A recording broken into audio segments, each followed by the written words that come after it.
there, it's Nina with Walla Stamping. Thank you for joining me today. This is the project we're going to be doing.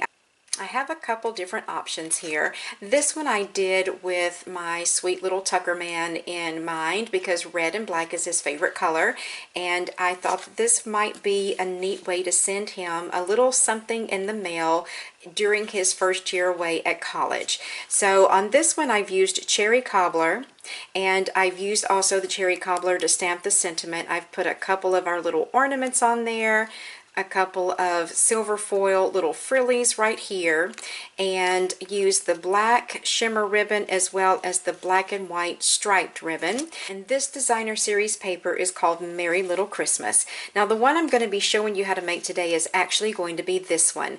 This is using the Year of Cheer Specialty Designer Series paper with gold foil sheet, some silver foil, and some garden green ribbon, and a couple of the little ornaments. Now let me show you what I have designed to put inside of this pillow box.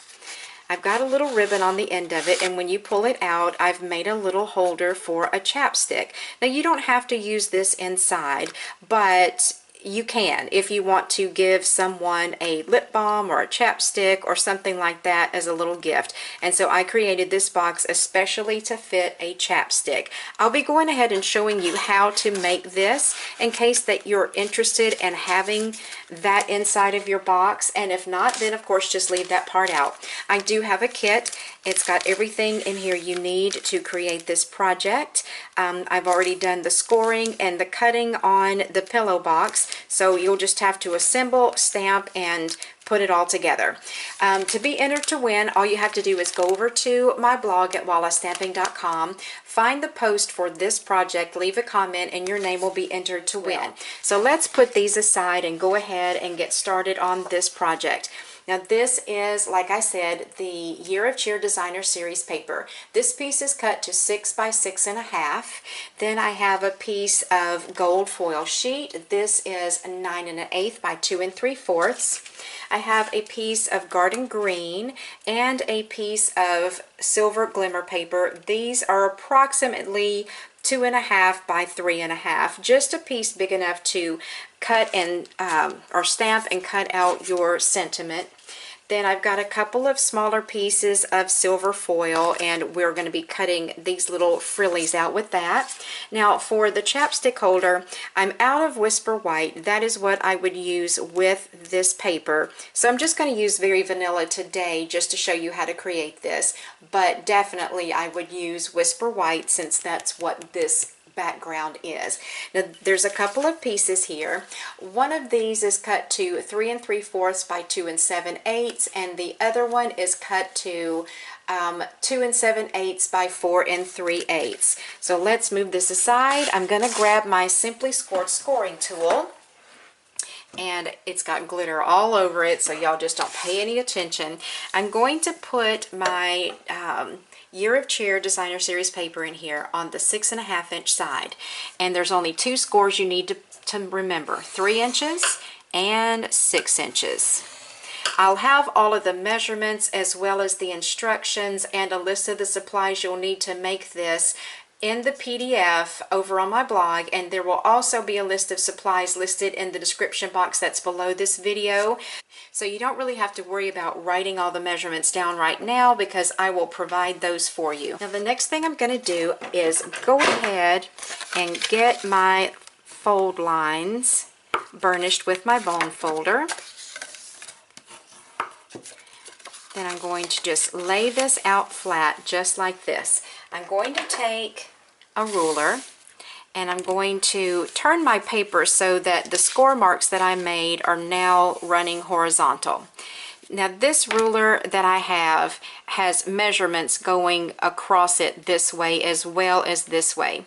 So I'm going to line my ruler up at 1/2 inch, and I'm going to make a mark here and here on both of those score lines, and then right here on the edge of the paper, and I can erase these later. Then again on this side I'm going to do the same thing, line the edge of my paper up with the 1/2 inch mark, and then on each of these little score marks that I made initially I'm going to put a little mark on those and then one on the end of the paper as well.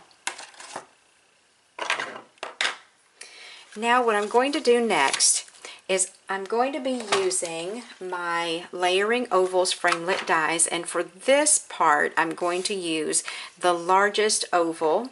I'm going to keep using my stylus, and what you'll do here is where you have these little pencil marks, and you can see that I've made a little mark on the center of my framelit so that I make sure that I have it straight and not turned catty corner, because then my lines that I'm getting ready to score would not probably be straight. So I'm going to line the edges up here and here with my framelit and make sure that I've got it straight and in the middle, and then I'm just going to use my stylus and go over that 2 or 3 times to score it. Let me show you that again. So I'm going to make sure I have my framelit straight up and down. I'm going to slide my framelit up until the edges are even or just about even with those pencil marks that I made. And then I'll score. So we're going to do that again on this other side. Okay. Now that we've got that done, I'm going to go ahead and fold this in half. As a matter of fact, I think I'll just work on it on this side. I'm using that same oval, and I'm going to line it up this time so that that little mark that I made is going toward the edge of my paper. You can either use your stylus again, or you can use a pencil, and I'm just going to use a pencil. I'm going to slide that down just a little bit and just make a pencil mark right there. Flip it to the opposite end and do that again. Then I'm going to take my scissors and I'm just going to trim along that pencil line that I just made. But I'm going to make sure that as I'm trimming it that I'm actually cutting the pencil line away. That way I'm not going to have to try to erase it.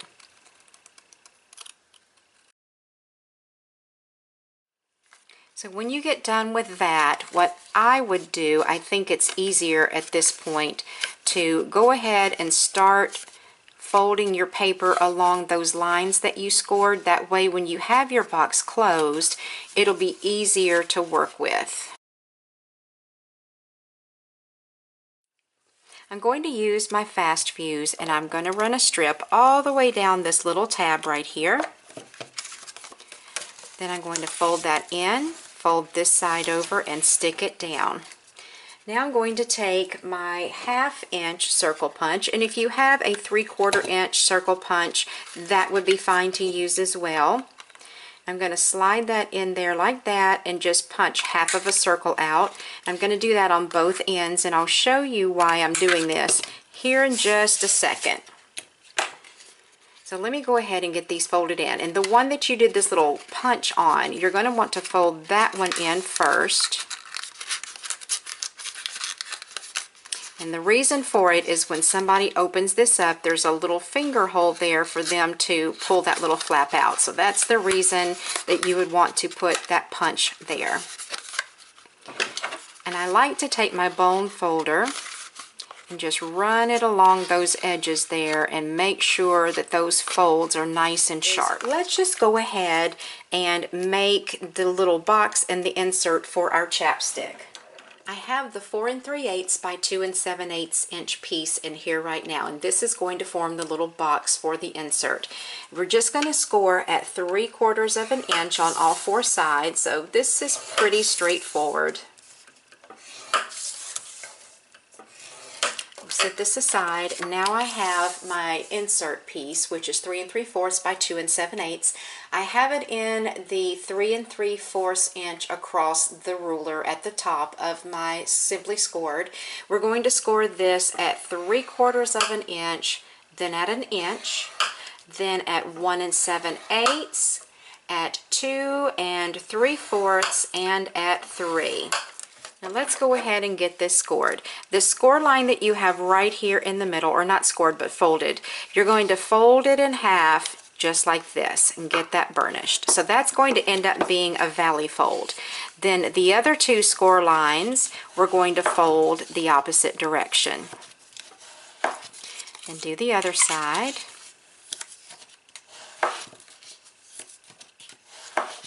So once it's all folded, you'll basically have a letter M shape, and then your chapstick will fit right in there. We'll go ahead and get these score lines folded and burnished also. We need to do a little bit of trimming on this, and it's just a basic box. We're going to trim straight up that score line, stopping at the first horizontal, and then trim a little wedge out of each of these tabs. Now we can go ahead and get this box put together. I'm just going to use my fast fuse again and put a piece on all 4 of these little tabs, and then assemble.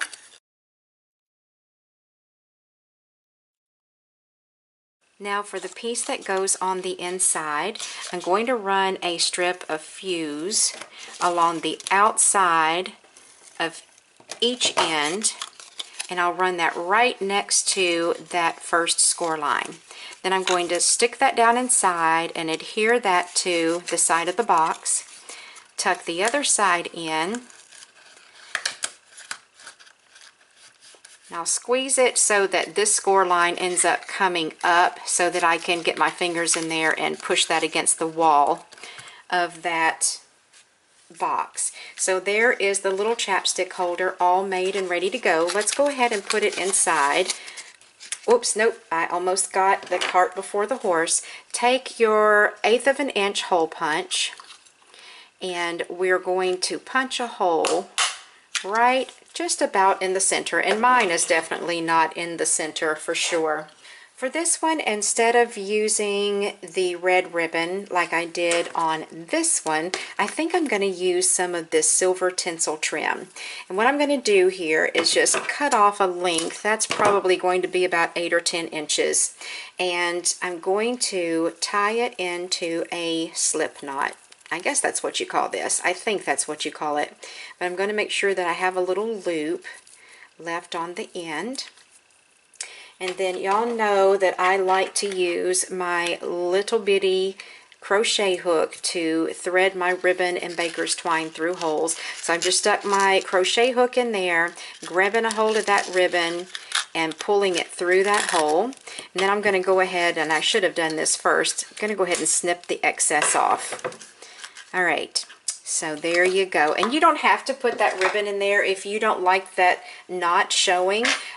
You could leave the ribbon out, but this just makes it a lot easier for someone to pull this out of the pillow box than not having it there.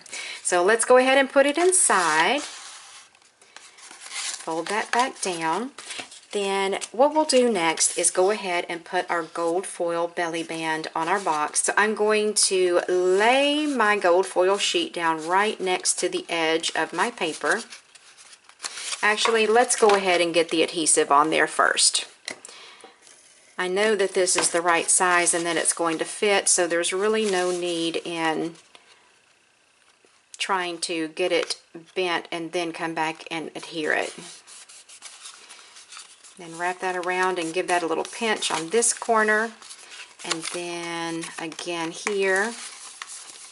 Then it comes back around. I'm going to lay that out flat, put more fuse, line up the sides, and stick that down. So then you have your belly band. We'll stamp and cut out our sentiment next. Now the stamp set and the thinlet set that I'm using today is the Snowflake Sentiments and the Swirly Snowflakes Thinlets dies. You will find this bundle in the holiday catalog, which came out September the 1st on page 35. The bundle is called Snowflake Sentiments. So if this is a bundle that you're interested in, if you purchase them together and use the bundle number, you'll actually save 10% off the cost. So the stamp that I'm going to be using today from the Snowflake Sentiments is this one, Wrapped in the Warmth of Christmas. The thinlets I'm going to be using today is this little swirl right here. And then of course I will be using my ovals again. I'm going to be using the third from the smallest plain oval as well as the third from the smallest scalloped oval. So let's go ahead and get our sentiment stamp. I'm just going to be using my basic black archival ink. I'm going to stamp on my garden green. I'm going to use my Big Shot now. And just a little tip for you. Whenever I have just used the stew out of my cutting plates and they get to looking like this and they're starting to get warped, then what I like to do, if I notice that my framelits and thinlits are not cutting as well as they would be ordinarily, I just take a piece of copy paper, fold it in half, and I stick it on top of my magnetic plate and then put my first cutting pad on top of it. And just that little bit of paper adds a smidge more pressure and helps my thinlits to cut better. So I'm going to go ahead and put my sentiment there and line my oval around it. And where is my glimmer paper? Here it is. And there's my glimmer paper. I'll go ahead and get this cut out at the same time. While I have my Big Shot out, I'll grab those little swirls and I'm going to cut out 2 of these. Now we will start building the front of our pillow box. First thing I'm going to do is grab some Stampin' Dimensionals, and I'm going to put a couple of them on the back of my sentiment. Go ahead and get that stuck down to the front of my silver glimmer paper.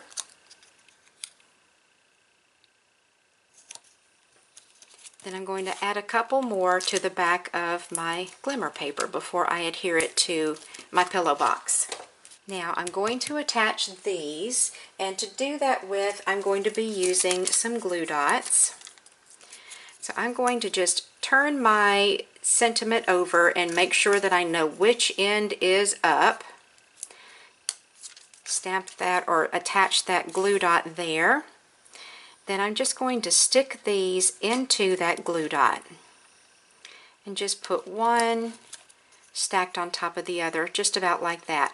And if I need to move those a little bit when I get my ribbon and everything on my box, I can. Now let me show you these absolutely adorable little ornaments. I have been racking my brain to come up with a project that I wanted to use these on, and so today is the project.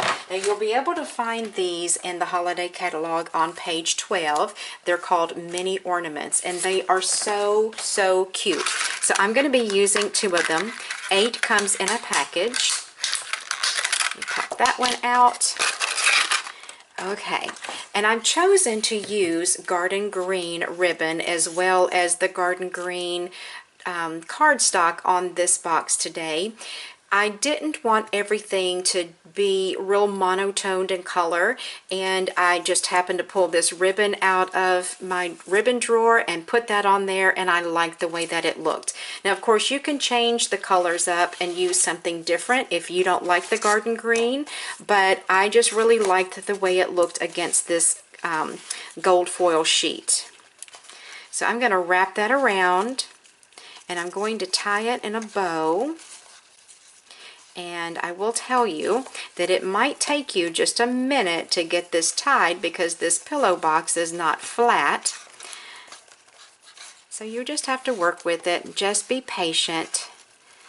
Oh, what do you know? It did really well for me that time. Yay!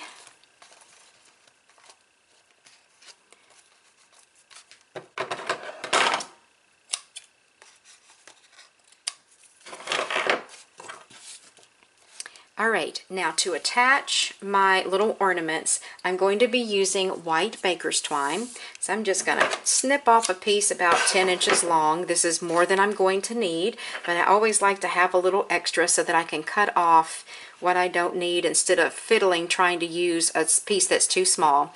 Of course, I'm going to be using my little crochet hook to pull that baker's twine through the little loop on my ornament.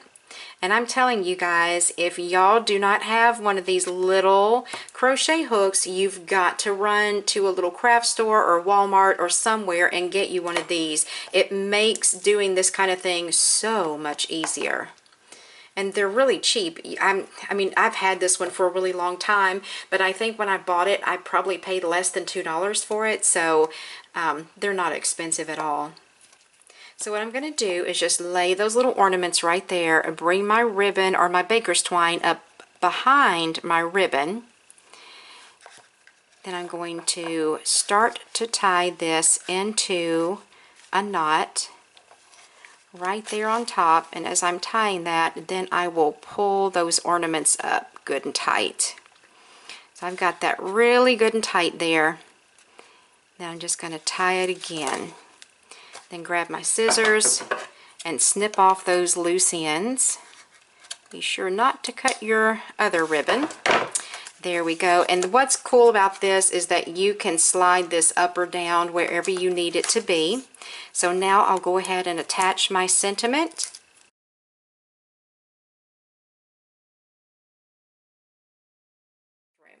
So I hope that you enjoyed the tutorial today. It was a lot of fun to make, and I hope that you'll be inspired to create one of these yourself. And again, like I said before, I'm going to have a link to all of the featured products in both of these projects, and it will be in the description box that's going to be below the video. Be sure though to head on over to my blog, because I do have the list of supplies there on the printable PDF with all of the measurements and everything that you're going to need to be able to create this project, and there will be additional pictures over there too. Thanks for stopping by today. I really do hope that you liked this project, and if you did, I would love for you to give me a thumbs up on this video. Don't forget, subscribe to my channel so that you don't miss out on any of my paper crafting tutorials. Thanks for watching, and I'll talk to you soon.